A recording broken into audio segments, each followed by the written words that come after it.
بگیرد هر که فرمان مسیحا، رسد دستش به دامان مسیحا. رود تا ماورای دانش و دین، بداند هر که برهان مسیحا. بهشت آید به دیدار تو ای دل، اگر گردی تو دربان مسیحا. چه گویم از ملائک حیرت این است، فلک گردیده حیران مسیحا. چو پیش آید سفر تا غیب مطلق، برو با روح و ریحان مسیحا. هزاران جان به یک جا جمع کرده، ببین زلف پریشان مسیحا. نماید پشت بر تو هرچه درد است، نماید پشت بر تو هرچه درد است، چه روی آری به دامان مسیحا. تو را خواهد هر آنچه هست در گزیر، اگر باشی تو خواهان مسیحا. غزل زان می سرایم تا نشیند، دمی نامم به دیوان مسیحا. مسیحا از چه شد قربانی من، خدایا من به قربان مسیحا.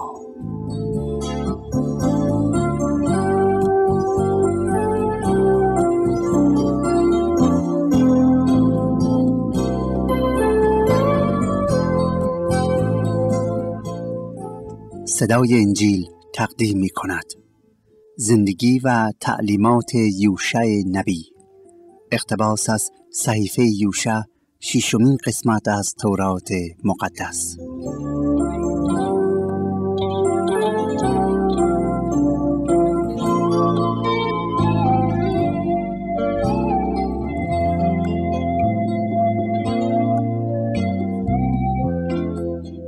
یاران عزیز و شنوندگان گرامی، درود گرمی برادرتون کشیش رضا مسعودی رو پذیرا باشید.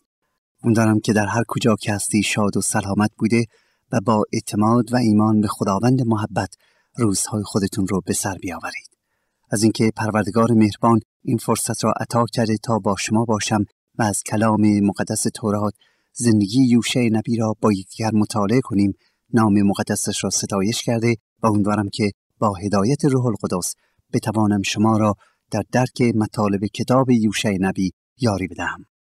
در ادامه مطالعه این قسمت از تورات مقدس ازتون دعوت میکنم که کلام خدا را به صفحه 349 بگشایید تا از فصل 11 صحیفه یوشع کلام خدا را غذای روح خود بگردانیم و از خداوند تقاضا کنیم که با ما سخن بگوید. اجازه میخوام که از فرصت استفاده کنم و از همه یاران عزیز و هر شنوندگان محترم که برامون نامه می‌نویسن و نظریات خود را و یا شهادات زندگیشون رو میفرستن صمیمانه تشکر و قدردانی کنم و همونطور که خدمتتون عرض کردم ما به همه نامه‌های رسیده پاسخ کتبی میدهیم که امیدوارم نامه‌ها و کتاب‌های ما را نیز شما دریافت کنید. یوشع نبی که خدا او را به جانشینی موسی برگزیده بود، وظیفه داشت که نه فقط قوم اسرائیل رو که از صحرای سینا به سرزمین اردن امروزی آمده بودند وارد سرزمین موعود یا اسرائیل امروزی کنند، بلکه میبایست این سرزمین را ابتدا از هر نوع بت پرستی و بت پرستان پاک کنه و سپس آن را بین طایفه های بنی اسرائیل تقسیم نماید، به اصطلاح تقسیم اراضی کنه.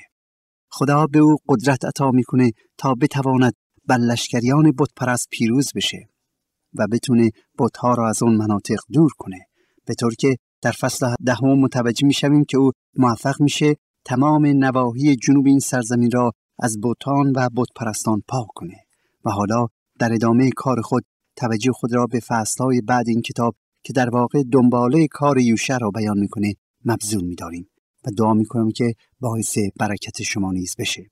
پیام ما را از صدای انجیل میشنوید. در فصل 11 و 12 یوشع نبی به طرف شمال اسرائیل توجه میکنه و بت پرستانی که در این منطقه بودن را به امر خدا نابود کرده و این قسمت را نیز از دست دورگردان و امتهایی که آن را اشغال کردن بودند آزاد کرده و به اسرائیلی ها میدهد. همچنین با پایان گرفتن مأموریت او در این عالم نیز در این فصل ها روبرو میشویم. فصل 11 با یک نبرد بزرگی که در شمال به وقوع پیوست آغاز میشه، به طوری که میخوانیم و واقع شد که چون یابین ملک حاسور این را شنید، نزد یوباب ملک مادون و نزد ملک شمرون و نزد ملک اخشا فرستاد و نزد ملوکی که به طرف شمال در کوهستان و در اربع جنوب و در هامون و در نافوت دور زده بودند فرستاد و نزد کنعانیان به طرف شرق و مغرب و اموریان و حتیان و فریزیان و آنها با تمامی لشکرهای خود که قوم بسیاری بودند و عدد ایشان مثل ریگ کناری دریا بود با اسبان و عرابه‌های بسیار بیرون آمدند و تمامی این پادشاهان جمع شدند آمدند و نزد آبهای میروم در یک جا اردو زدند تا با اسرائیل جنگ کنند. و خداوند به یوشع گفت ای یوشع از ایشان مترس، زیرا که فردا چنین وقتی جمیع ایشان را کشته شده به حضور اسرائیل تسلیم خواهم کرد. از ایشان مترس، زیرا که فردا چنین وقتی جمیع ایشان را کشته شده به حضور اسرائیل تقدیم خواهم کرد و اسبان ایشان را دنبال خواهی کرد و عرابه های ایشان را به آتش خواهی سوزانید. در آیات اول و دوم دوستان عزیز همونطوری که ملاحظه کردید تمام طوایف و قبیله هایی که در شمال و غرب و شرق بودن همه با هم متحد میشن، جمع میشن تا بر علیه یوشع و یا اسرائیلی ها به جنگ بپردازند. کتاب خدا میگوید که لشکریان این افراد بی نهایت زیاد بودند و بدون شک ظاهراً پیروزیشون هم قطعی بود. اما از آنجا که خدا یکتا یوشع را برای مأموریت بس بزرگی برگزیده به یوشع میگوید که ای یوشع تو نترس، از کثرت سربازان نترس، از پادشاهان بسیار نترس، زیرا من آنان را فردا در همین روز یا در همین ساعت به تو تسلیم میکنم و تو پیروز خواهی بود. و در واقع نه اسرائیل بلکه خدا آنان را ضعیف و تسلیم میکنه و خدا آنها را شکست میده و آنها را تسلیم اسرائیلی ها میکنه. چرا؟ زیرا این همه طایفه ها بر علیه یکتا پرستان قیام کرده بودند. آیه 9 میفرماید و خداوند ایشان را به دست اسرائیل تسلیم نمود و اسرائیلی ها با چشمان خود شاهد شدند که بله خدای یکتا حقیقتا خدای حقیقی، خدای یکتا خدای نادیده برتر و بالاتر از هر خدایی است و بقیه بت‌ها خدا محسوب نمیشه و این خدا یکتا همونطور که وعده داده است همراه آنان میباشه. طبق امر خدا اسرائیلی ها پیروز میشن و لشکریان بت پرست نابود.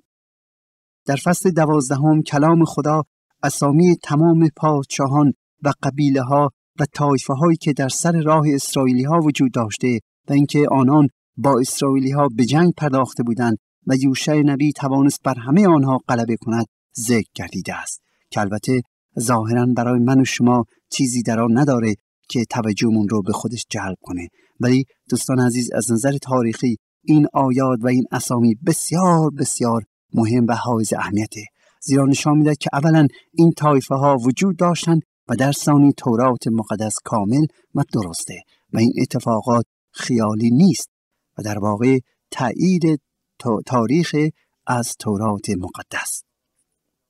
وقتی که اسرائیلی ها سرانجام سرزمین خود را از بت پرستان و بت پرستی پاک می کنند، فرصت آن میرسه که آنچه را تسخیر کردند آن سرزمین هایی که خدا به آنها داده است بین خودشون تقسیم کنند. این تقسیم بندی نوعی اصلاحات ارضی محسوب می شد. اگر به خاطر داشته باشید اسرائیلی ها از 12 طایفه هر طایفه از یک پسر حضرت یعقوب به وجود آمده بودند و 2 طایفه و نیم آنها در آن طرف رود اردن زمین گرفته بودند و نصف طایفه و بقیه 9 طایفه دیگر به این طرف رود اردن یعنی سرزمین اسرائیلی امروز مسکن گزینده بودند. حالا در فصل 13 تایید یوشع نبی بر تقسیم بندی زمین هاست، مخصوصاً توجه به آن 2 طایفه و نیمی است که در اردن امروزی مسکن گزیده بودند. آیه اول فصل 13 اینطور میگوید و یوشع پیر و سال خورده شد و خداوند به وی گفت تو پیر و سال خورده شده ای و هنوز زمین بسیار برای تصرف باقی میماند.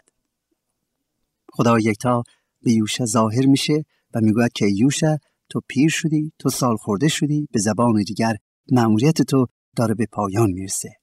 دوستان یوشع در سن 80 سالگی پیام خدا را شنیده و مسئولیت رهبری و هدایت قوم اسرائیل رو از خدا دریافت کرده بود و اکنون او بیش از 100 سال از عمرش می‌گذشت. زمان با سرعت برای یوشع می‌گذشت.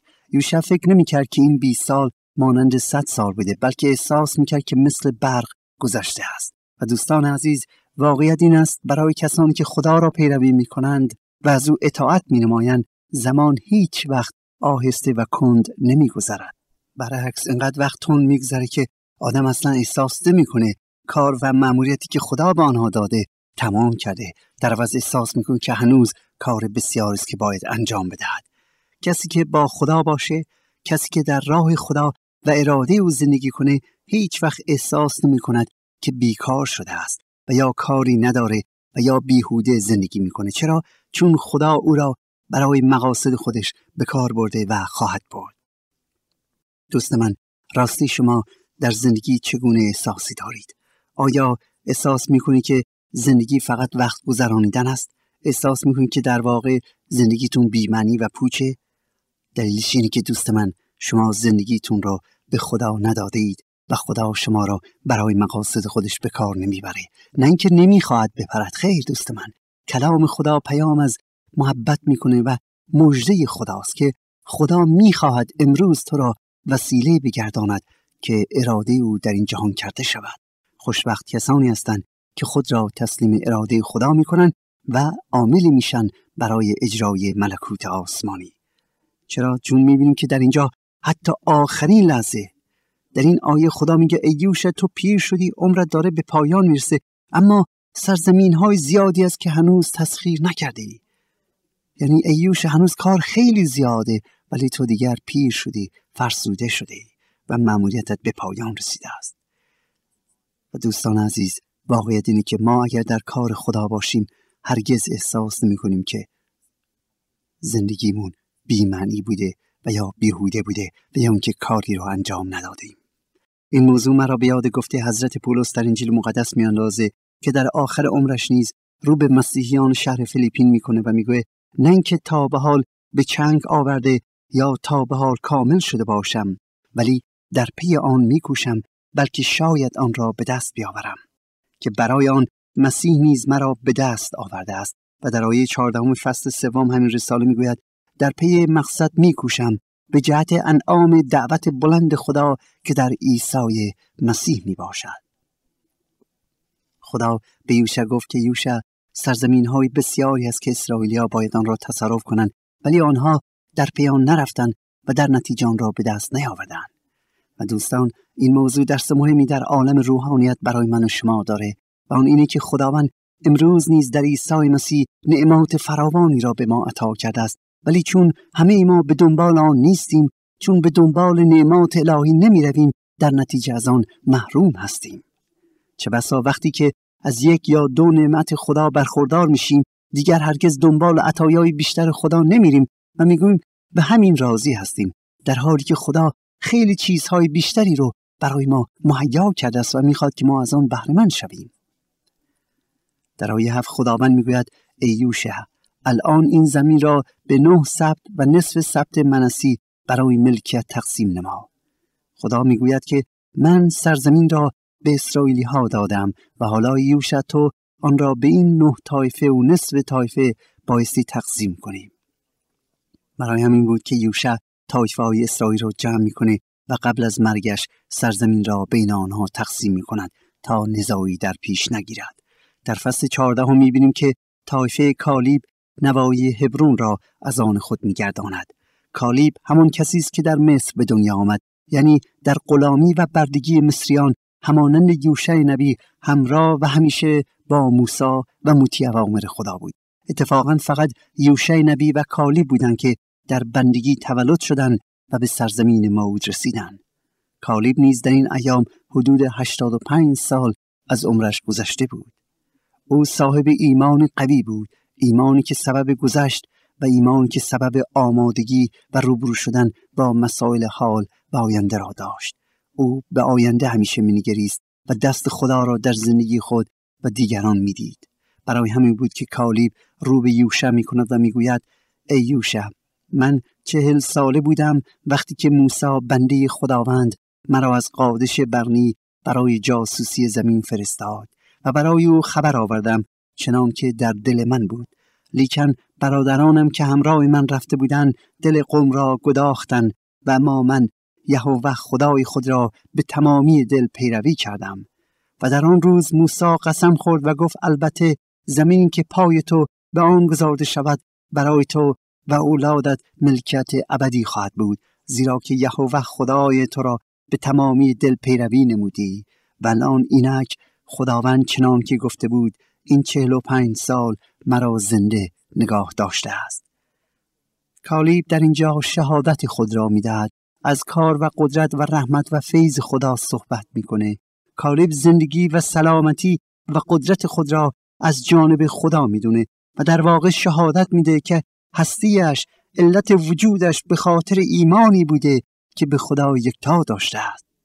و اون چرا که امروز صاحب شده، یعنی مناطق هبرون، نه به خاطر قدرت جسمانیش بوده، نه به خاطر حکمتش بوده، بلکه فقط و فقط به خاطر اینکه از یهوه خدا یکتا پیروی نموده و به تمام دل خودش او را دوست داشته، یعنی خود را تسلیم خدا کرده و در نتیجه خدا این سرزمین را به او داده است. او مردی بود قدر شناس و نمک شناس. وقتی یوشع سرزمین هبرون را به کالیب و طایفه او می‌دهد، توجه خود را به سایر طایفه‌های اسرائیل می‌کنه و سپس بقیه زمین را بین آنان تقسیم می‌کنه که از فصل 15 الی 19 کتاب یوشع برای ما به صبر رسیده و نشان میده که کدوم طایفه چه قسمت از زمین موعود را دریافت می‌داره. فصل 15 درباره تقسیم بندی زمین به طایفه یهودا میباشه که شهر اورشلیم جزو آن محسوب میشه. فصل 16 درباره زمینی که به طایفه افرایم داده میشود سخن میگوید. فصل 17 زمینی که به طایفه منسی داده میشه رو برای ما بیان میکنه و در فصل‌های 18 و 19 زمین‌هایی که به بقیه طایفه‌های اسرائیل یعنی شمعون و زبلون و آش و نفتالی و دان و سرانجام یساکار داده میشود برای ما بازگو میکنه. این طایفه‌ها هر کدومشون از 12 پسر حضرت یعقوب بودن که در واقع نسل آنها همه از حضرت یعقوب محسوب میشن. برای اینکه بدونیم که چه زمین‌هایی چه کسایی رو تصرف کردن و چه طایفه‌هایی در چه مناطقی جا گرفتن، شاید بهتره که نقشه خاورمیانه امروز رو مخصوصا سرزمین فلسطین و سوریه و اردن و لبنان را در برابر خودتون مجسم کنید. چرا دوستان عزیز؟ چون این مهمه بدانیم، چون بعداً در تاریخ متوجه میشویم که در اسرائیل به 2 قسمت تقسیم میشه و از شمال اسرائیل بود که ارتش آشور میاد و اسرائیلی ها را دستگیر میکنه و بسیاری از این اسرائیلی ها را به سرزمین خودمون نقل مکان میکنه و یا به اصطلاح به عنوان اسیر به آنجا میفرسته و اسرائیلی ها برای اولین بار وارد سرزمین ما میشوند. در شمال یعنی در نواحی سور صدحد مرز سیدون در لبنان امروز تا نواحی کوههای هبرون بین آشر و نفتالی تقسیم شد و نواحی کوههای هرمون طایفه منسی تا دریای جلیل را به خود اختصاص میدن. در شرق رود اردن یا قسمتی از اردن امروزی طایفه های جاد و روبین آن را تصرف کردند که تا دریای مرده زمینشون ادامه داشت. این زمین ها به وسیله قرعه کشی انجام شده بود. در جنوب یعنی در نواحی صحرای سینا تا دریای مدیترانه طایفه شمعون آن را به دست می آورند و طایفه یهودا نیز در فلسطین امروزی قرار می گیرند و بین رودخانه اردن تا دریای مدیترانه را بقیه طایفه ها یعنی دان و بنیامین و افرایم و منسی و یساکار و زبلون بقیه سرزمین مخصوصاً نواحی مرکزی رو به خود اختصاص میدن. از آیه 49 فصل 19 اینطور میخوانیم: و چون از تقسیم کردن زمین بر حسب حدودش فارغ شدن، بنی اسرائیل ملکی را در میان خود به یوشع ابن نون دادند. پس شهر را بنا کرده و در آن ساکن شد. این است ملک‌هایی که العازر کاهن با یوشع نبی و رؤسای اسباط بنی اسرائیل در شیلوه به حضور خداوند نزد در خیمه اجتماع به قرعه تقسیم کردند. پس از تقسیم نمودن زمین فارغ شدند. دوستان عزیز، اگر دقت کرده باشید یوشع نبی خودش هیچ منطقه خاصی رو برای خانه و خانواده‌اش بر نمی‌گزینه، بلکه هر طایفه مکانی برای او در سرزمین خودش مهیا کرد و او در کوهستان افرایم که امروز شهر بیت لحم در آن واقع است مسکن گزیده و ساکن میشه. یکی از دستوراتی که خدا به موسی داده بود تا بنی اسرائیل وقتی وارد سرزمین موعود شدن انجام بدهند، همانا به وجود آوردن شهرهای ملجا یا شهرهایی که برای قاتلان که کسی را سهواً و ندانسته به قتل رسیده باشند بنا کنند.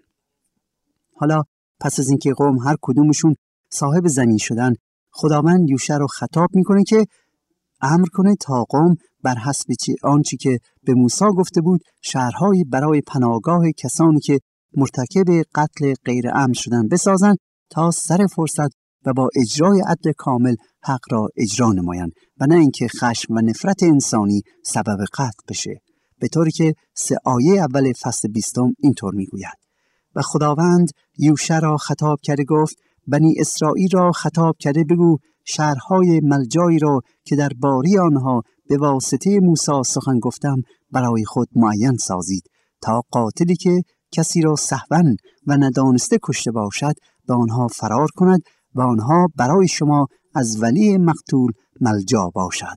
و او به یکی از این شهرها فرار کرده و به مدخل دروازه شهر ایستاده به گوش مشایخ شهر ماجرای خود را بیان کند و ایشان او را نزد خود به شهر درآورده مکانی به او بدهند تا ساکن شود و اگر ولی مقتول او را تعاقب کند قاتل را به دست او نسپارند، زیرا که همسایه خود را از روی نادانستی کشته است و او پیش از آن دشمن نداشته بود. دوستان عزیز، در این آیات خدا یکتا به قوم بنی اسرائیل این دستورات رو میده تا عدالت به نحو احسن در سرزمینی که برگزیده‌اش مراد بشه. این قانون خدا در بسیاری از طوایف مختلف در جهان به طور عجیبی رخنه کرده و مردم با آنکه هنوز یهودی نیستند و یا از یهودیت چیزی نمیدانند ولی از این قانون خدا پیروی کردند. دلیل اینکه خدا امر به ساختن این شهرها میکنه آن است که به فرض اگه کسی ندانسته یا سهواً یا بر اثر تصادف بر اثر اتفاق کسی رو بکشه و قبلا هیچ غرضی یا ناراحتی از اون شخص نداشته باشه، به وسیله والی مقتول کشته نشود، بلکه پناهگاهی داشته باشه تا قاضی بتونه به طور دقیق موضوع رو بررسی کنه و عدل اجرا بشه. این دستور برای خودرأیی آدمی، مخصوصاً تسلط داشتن بر خشم و غضب و پیش داوری داده شده است، زیرا چه بسا اتفاق افتاده است که وقتی شخصی خبر مرگ عزیزش رو بشنوه و به او بگوین که مثلا فلانی او را کشته، این شخص به دنبال علت قتل نباشه، بلکه فقط در پی انتقام است و خشم و عصبانیت بر او مسلط شده و در نتیجه اعمال خود را تسلیم عصبانیت و نفرت و خشم میکنه و به جای اینکه منصفانه به علت قتل و ریشه آن توجه کنه، میخواد هر چه زودتر قاتل رو به قتل برسونه. چرا؟ چون جلو چشش خون گرفته. اون فقط اکنون تشنه انتقامه. میگه که دوستم از بین رفته، فامیلم از بین رفته، عزیزم از دست دادم و مثلا فلان شخص بی جهت این رو کشته. نمیدونه که قتل چگونه به وقوع پیوسته، فقط میدونه که عزیزش کشته شده، پس میخواد هر چه زودتر طرفی که عزیزش رو کشته است بکشه. حالا کلام خداوند در اینجا دستور میده که اگر قتل غیر عمد بود، قاتل به زودی فرار کنه، به یکی از این شهرهای ملجا بره تا داوران بیان و موضوع رو حل و فصل کنن. البته دوستان عزیز فراموش نکنید که خدا فرمان داده بود که جان به عوض جان و چشم به عوض چشم، یعنی اگر شخصی قتل عمدی انجام داد، اون نیز بایستی کشته بشه. جان به عوض جان. در این مورد جای شکی نبود. این شهرهایی که میگیم یعنی شهرهای ملجا برای قاتلان معمولی نبود، بلکه برای کسانی که قتل غیر عمد انجام داده بودند. ولی اگر قتل عمدی نبود، سهواً بود، آن وقت این قاتلان می توانستند به این شهرها برن تا موضوع به طور کامل توسط داوران حل و فصل بشه و عزیزانی که ناراحت بودن آروم بشینن و بیان و عدالت را اجرا کنن تا حق به حقدار برسه. برای همون بود که بنی اسرائیل بنا به فرمان خدا 6 شهر را بنا می کنند. در شمال شهر قادش و جولان، در مرکز جیلاد و در غرب شهیم و در جنوب بیزر و هبرون. دوستان عزیز، شهرهای ملجا دارای درس روحانی زیادی نیز برای من و شما می باشه. یعنی من و شما میتونیم از این دستورات که خدا داده است یک درس روحانی بیاموزیم. کتاب مقدس می‌فرماید که عیسی مسیح نه فقط برای نجات ما جانش رو فدا کرد، بلکه پناهگاه و ملجای حقیقی انسان‌ها میباشد. پناهگاه و ملجای حقیقی من و شما میباشد. او که زنده است، او که با فداکاریش ما را از جهنم رهانیده، او که امروز همه را دعوت به سوی عدالت خدا می‌کند، می‌تواند برای من و شما ملجا و پناهگاه از هر گناهی باشد. ملجا و پناهگاه از داوری و غضب خدا باشد. حضرت پولس در رساله به عبرانیان می‌فرماید که او ملجای ما گردید تا در او پناه ببریم. پس ای کسانی که بی پناهید، به نزد او بیایید که او شما را پناه خواهد داد. بیایید نزد آن که پناهگاه حقیقی است و ملجای ماست، یعنی عیسی مسیح. خوشبخت کسانی است که او را پذیرفتن و به او پناه بردن.